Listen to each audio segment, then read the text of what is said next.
بھائیو، آج کی جو گفتگو ہے یہ زنا سے متعلق ہے، اور زنا ایک ایسا جرم ہے جو دنیا کے تمام مذاہب کے اندر، چاہے وہ مذاہب باطلہ ہوں یا وہ الہامی مذاہب ہوں، جیوز، کرسچنز اور مسلمز، تمام مذاہب کے اندر اس کو بہت بڑا جرم سمجھا جاتا ہے۔ یعنی دو مرد و عورت جن کے آپس میں کوئی بائنڈنگ، سوشل بائنڈنگ نہیں ہے نکاح کی، اس کے بغیر وہ اپنے تعلق جو ہے وہ جنسی سیکس کے پوائنٹ آف ویو سے اڈاپٹ کرتے ہیں، اس کو زنا کہا جاتا ہے۔ اور خصوصاً یہ لفظ انٹر کورس اور جو صحبت ہے اس کے پوائنٹ آف ویو سے بولا جاتا ہے۔ تو یہ دنیا کے تمام مذہب کے اندر، چاہے ہندوازم ہو، کرسچینٹی ہو، جیوازم ہو، اسی طریقے سے بدھزم ہو یا مسلمز ہو، یہ سب کے سب اس کو گناہ سمجھتے ہیں، اور یہ ایک ایسی اخلاقی برائی ہے جو کہ انسان کی انسٹنکٹ کے اندر موجود ہے کہ انسان اس کو برا سمجھتا ہے۔ یعنی اس کے لیے کسی وحی کی تعلیمات کی ضرورت نہیں ہے، بلکہ لوگ اس کو برا سمجھتے ہیں۔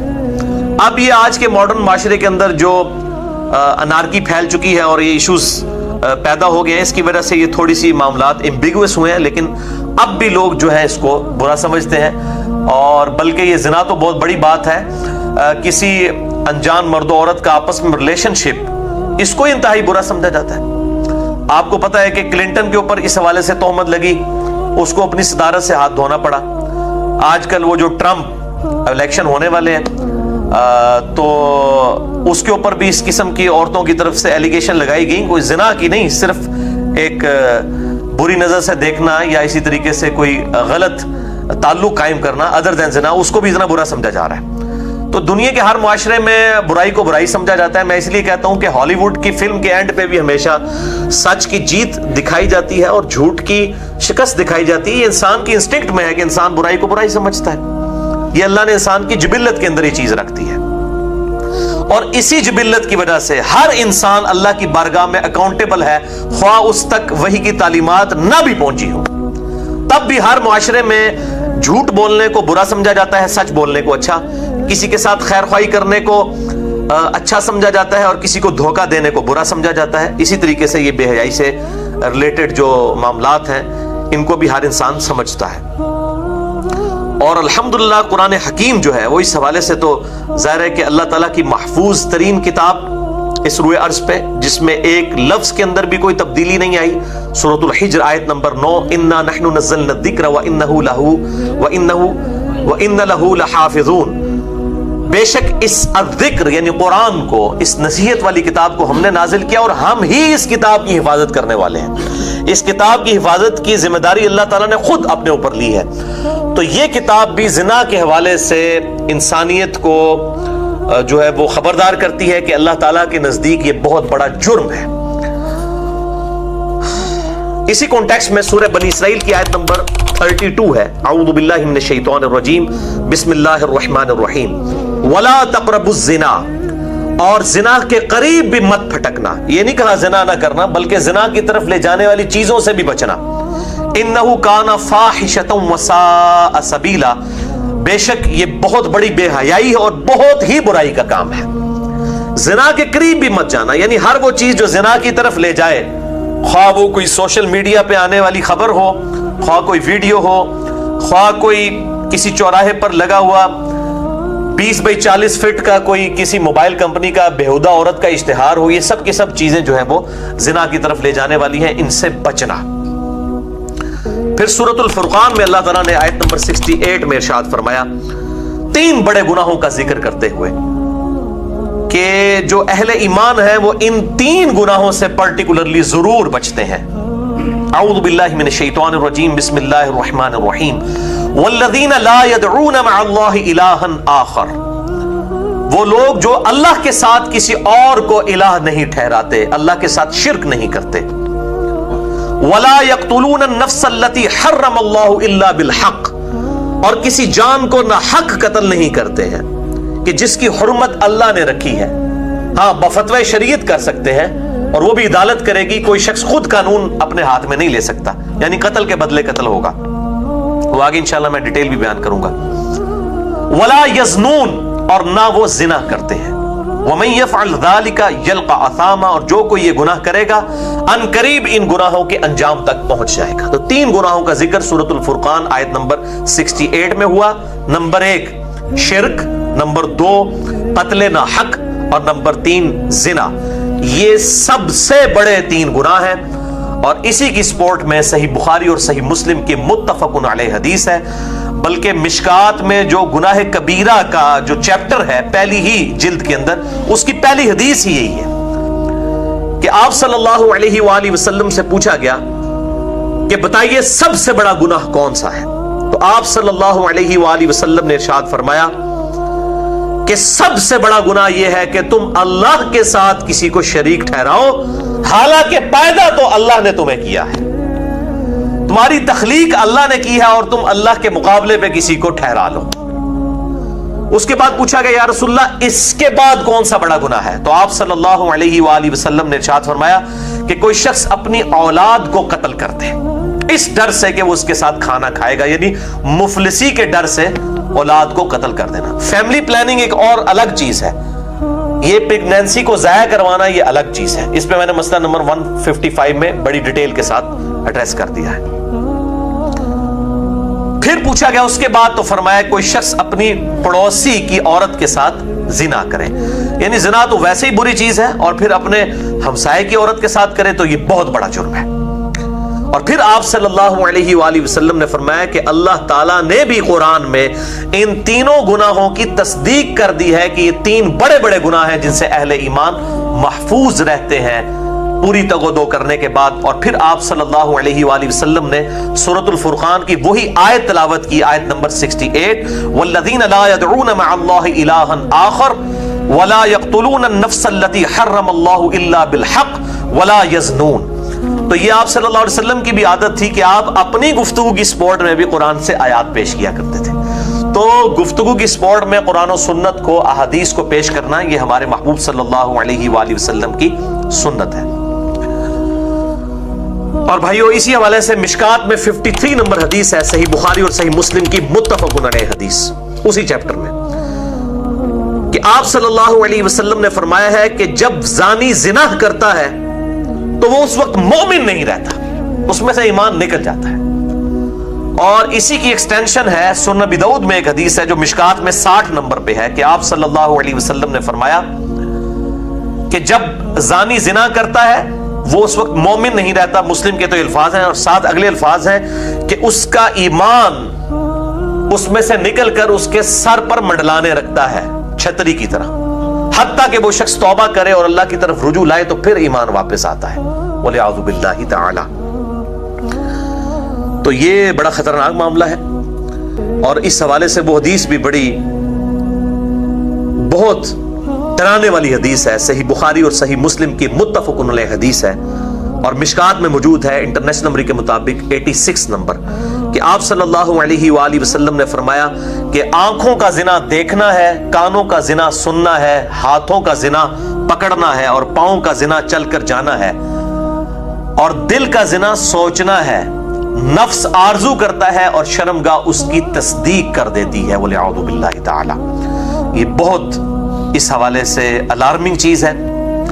الزانیۃ والزانی، زنا کرنے والی بدکار عورت اور زنا کرنے والا مرد، فَاجْلِدُوا كُلَّ وَاحِدٍ مِّنْهُمَا 100 جلدہ، ان دونوں میں سے ہر ایک کو 100 کوڑے لگائے جائیں گے، یعنی 100 کوڑے مرد کو اور 100 ہی عورت کو۔ اور اس میں امپلائڈ ہے کہ وہ اگر شادی شدہ نہ ہو، اس میں میں ڈیٹیل سے گفتگو انشاءاللہ کروں گا۔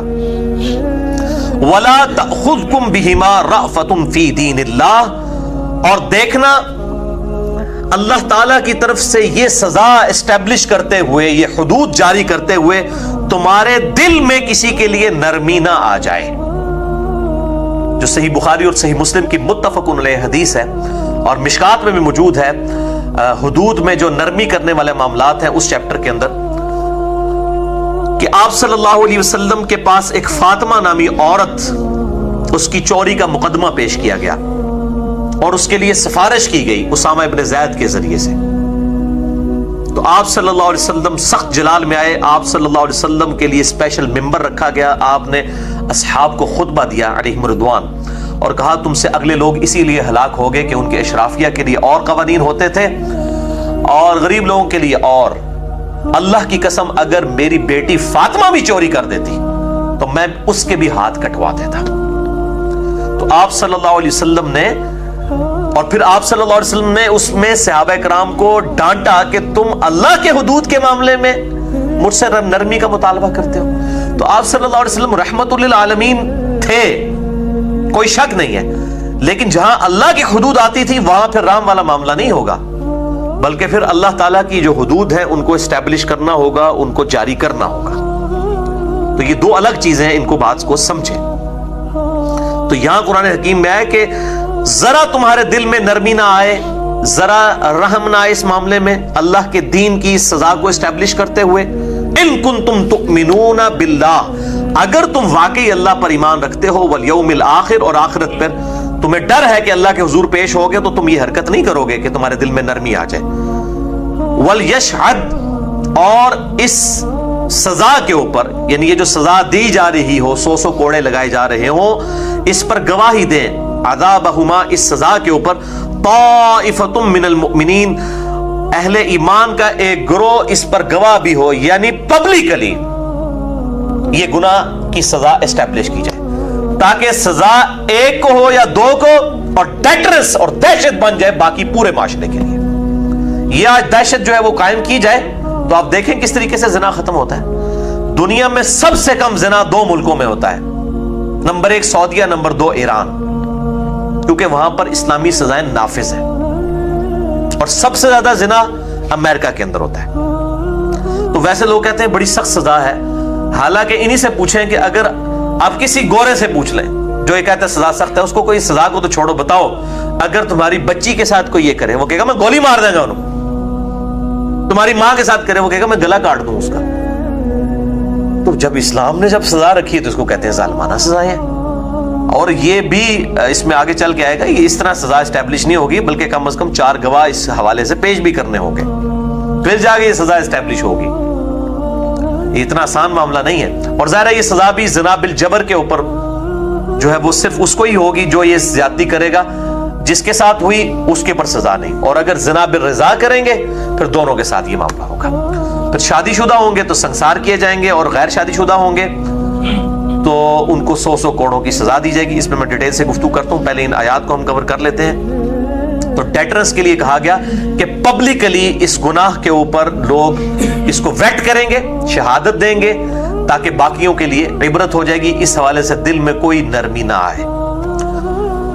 الزانی لا ينکح الا زانیہ, زانی کو نکاح نہیں کرنا چاہیے مگر صرف زانیہ کے ساتھ ہی. یہ بات محاورتاً کی جا رہی ہے کہ زانی تو ہے اس قابل ہے کہ اس کو کوئی زانیہ عورت ہی ملے, کسی شریف عورت کے قابل نہیں ہے وہ. او مشرکہ, یا پھر مشرکہ عورت کے ساتھ. اب یہ عجیب بات ہے کہ دنیا میں جتنے بدکاری میں مبتلا لوگ ہیں, اگر آپ ان سے پوچھیں کہ آپ کی بیوی کیسے ہونی چاہیے تو وہ کہتے ہیں جی وہ نکاح کرے, اور اپنی حرکتیں ان کی آپ دیکھ لیں کس قسم کی ہوتی ہیں. تو اللہ تعالیٰ فرما رہا ہے کہ یہ جو اس طرح کے جو بدکار مرد ہیں نا, یہ تو قابل اس کے ہیں کہ ان کو بدکار عورتیں ہی ملیں, یہ انہی عورتوں کے قابل ہیں یا مشرکہ عورتوں کے. وَالزَّانِيَةُ لَا يَنْكِحُهَا إِلَّا زَانٍ, اور زانیہ نکاح نہ کرے مگر ایک زانی مرد کے ساتھ, او مشرک, یا مشرک مرد کے ساتھ.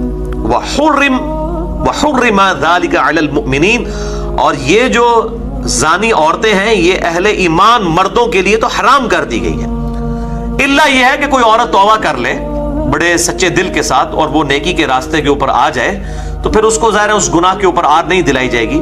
اس قسم کی ایمیز بھی مجھے آتی ہیں لوگوں کی طرف سے کہ ہم ایسی عورتیں جو اس قسم کے معاملات میں مبتلا ہیں, اگر وہ سچے دل سے توبہ کر لیں تو ہم کیا ان کے ساتھ نکاح کر سکتے ہیں؟ تو بہت نیکی کا کام ہے, لیکن ان کو پھر اس ماحول سے دور رکھا جائے, کیونکہ ایسی عورتوں کو پھر اس قسم کی برائی کی عادت پڑ چکی ہوتی ہے. وہ نیکی کا کام ہے اگر وہ توبہ کر لیں. والذین یرمون المحصنات, اور جو کوئی تہمت لگاتے ہیں محسنہ پاک باز پاک دامن عورتوں پر, ثم لم یأتوا بأربعۃ شہداء, اور اس کے بعد وہ 4 گواہ نہیں پیش کر سکتے, یعنی کسی پر تہمت لگائی کہ اس نے زنا کیا ہے, پھر 4 گواہ نہیں لا سکے, اور 4 گواہ بھی ایسے ہونے چاہیے جو ایگزیکٹ انٹر کورس کی حالت میں جنہوں نے دیکھا ہو. بخاری مسلم کی حدیث اس پر گواہ ہے. صرف ایک بسترے پر دیکھنے سے ان کے اوپر حد نہیں جاری ہوگی, بلکہ انٹر کورس کی حالت میں, اور 3 بھی اگر دیکھیں گے چاہے وہ 3 دیکھنے والے صحابی کیوں نہ ہو, تب بھی اسٹیبلش نہیں ہوگی جب تک 4 گواہ پورے نہیں ہوں گے, کیونکہ سزا بہت سخت ہے. اس لیے پھر اصل میں اسلام کنڈیم کرتا ہے کہ اگر کوئی یہ برائی دیکھ بھی رہا ہے اس کا اوپر پردہ ڈال دے. وہ بخاری مسلم میں احادیث آ رہی ہیں تاکہ معاشرے میں یہ چیز نہ پھیلے.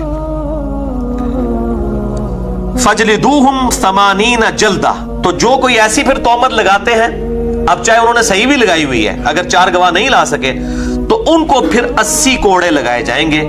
اب دیکھیں ان کو 100 کرنے والوں کو 80 انہوں نے نیڑے نیڑے ہی ہونے کے تقریباً ہے نا, تاکہ بھائی تجھے کیا ضرورت تھی اس گناہ کو عام کرنے کی, عدالت میں پیش کرنے کی, تو نے کون سے نیکی کما لی ہے, بجائے کہ ان کو سمجھاؤ ٹھیک ہے توبہ کر لیں. اور یہ بھی یاد رکھیں کہ زنا جب عدالت میں رپورٹ ہوگا نا, اسی وقت اور گواہوں کے ساتھ پھر اس کے اوپر معاملات آگے جاری ہوں گے.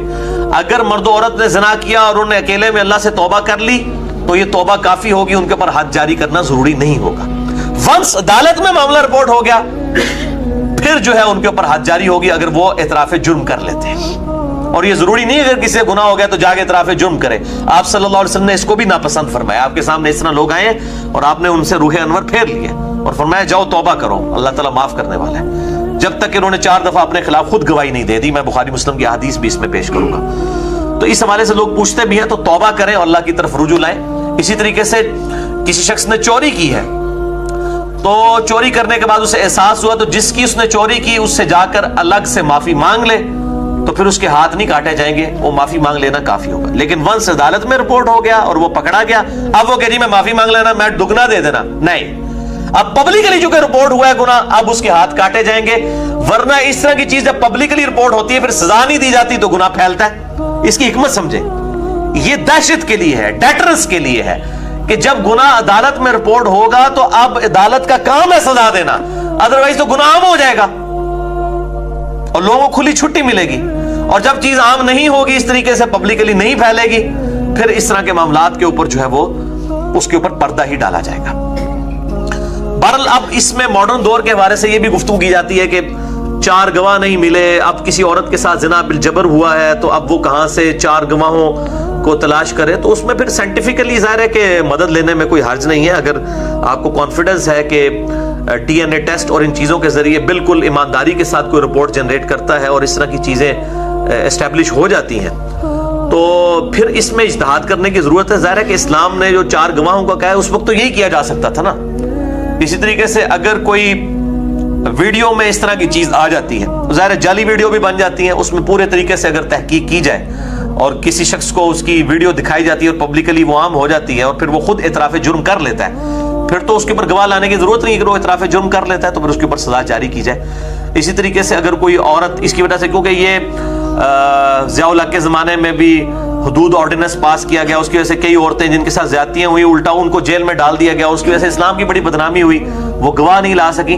تو اس میں اب سائنس چونکہ ترقی کر چکی ہے اور اگر ڈی این اے ٹیسٹ کے ذریعے چیزیں اسٹیبلش ہو جاتی ہیں کہ واقعی اس طرح کے کوئی معاملات ہوئے ہیں اور وہ پورا ڈیفینٹ علم ہے, تو اس کے بعد پھر کسی چیز کی ضرورت نہیں رہتی. ظاہر اس وقت تو اسی طریقے سے ہی کام کیا جا سکتا تھا نا کہ 4 گواہوں کو لایا جاتا.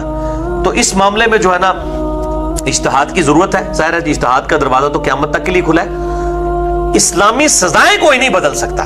یہ جو کہتے ہیں نا شریعت بدل دی ہے جی, اب ویڈیو کے اوپر اور ڈی این اے ٹیسٹ کے اوپر فیصلے ہو رہے ہیں تو یہ شریعت بدل, شریعت نہیں بدلی. شریعت تب بدلی جائے گی جب کوئی چوری اور زنا کی سزا کو بدل دے. حدود تو اپنی جگہ موجود ہے, اس حدود تک پہنچنے کا ذریعہ کیا ہے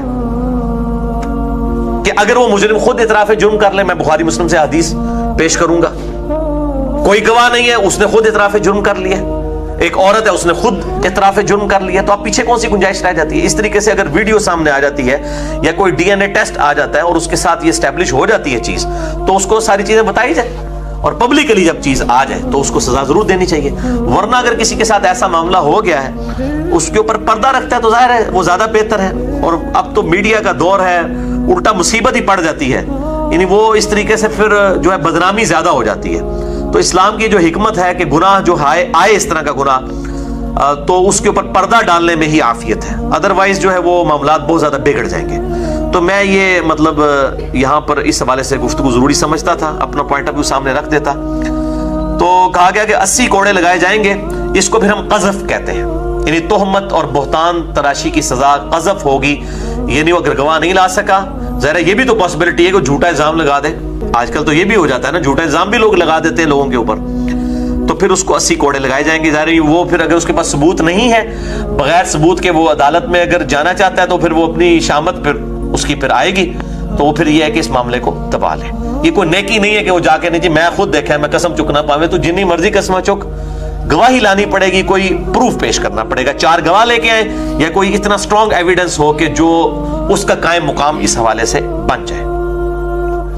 وَلَا تَقْبَلُوا لَهُمْ شَهَادَةً أَبَدًا، پھر ایسے شخص کی شہادت گواہی بھی کبھی نہیں قبول کی جائے گی جس نے اس طریقے سے جھوٹی تہمت لگائی ہے، یا اس نے تہمت تو صحیح لگائی لیکن وہ گواہ نہیں پیش کر سکا، 4 پورے نہیں کر سکا، کوئی اسٹرانگ ایویڈنس نہیں دے سکا، تو اب ایسے شخص کی کسی بھی معاملے میں گواہی قبول نہیں کی جائے گی ہمیشہ کے لیے۔ وَأُولَئِكَ هُمُ الْفَاسِقُونَ، پھر ایسے لوگ ہوں گے فاسق، البتہ إِلَّا الَّذِينَ تَابُوا مِن بَعْدِ ذَلِكَ، ہاں مگر جو کوئی توبہ کر لیں اس کے بعد، وہ اصلحوا، اور اپنی اصلاح بھی کر لیں، فَإِنَّ اللَّهَ غَفُورٌ رَحِيمٌ، تو بے شک اللہ تعالیٰ بخشنے والا ہے اور مہربان ہے۔ پھر ان کی پھر تو جو ہے اس حوالے سے گواہی توبہ کے بعد قبول کر لی جائے گی۔ سنن ابی داؤد اور جامع ترمذی میں موجود ہے، مشکات میں انٹرنیشنل نمبر کے مطابق 3579 نمبر 3579، کہ سیدہ عائشہ پہ جن 3 اصحاب نے تہمت لگائی تھی، 2 مرد اور 1 عورت، اور عورت بھی کوئی عام نہیں تھی، ام المؤمنین سیدہ زینب کی بہن تھی، اس پہ بھی، اور سیدنا حسان ابن ثابت پہ بھی، اور ایک اور صحابی تھے، 2 جو ہے وہ مرد صحابی اور 1 عورت، اس کے اوپر پھر قذف لگائی گئی تھی، ان کو 80 کوڑے لگائے گئے تھے جنہوں نے سیدہ عائشہ کے اوپر اس حوالے سے تہمت لگائی تھی۔ مستح، وہ سیدنا ابوبکر کے رشتہ دار بھی تھے، سیدنا مستح رضی اللہ تعالیٰ عنہ اور سیدنا حسان ابن ثابت رضی اللہ تعالیٰ عنہ اور سیدہ زینب کی بہن تھیں رضی اللہ تعالیٰ عنہ، ان تینوں کے اوپر جو ہے وہ قذف لگائی گئی، 80 کوڑے لگائے گئے۔ وہ انشاءاللہ میں اگلی دفعہ ڈیٹیل کے ساتھ ان احادیث کو ڈسکس کروں گا۔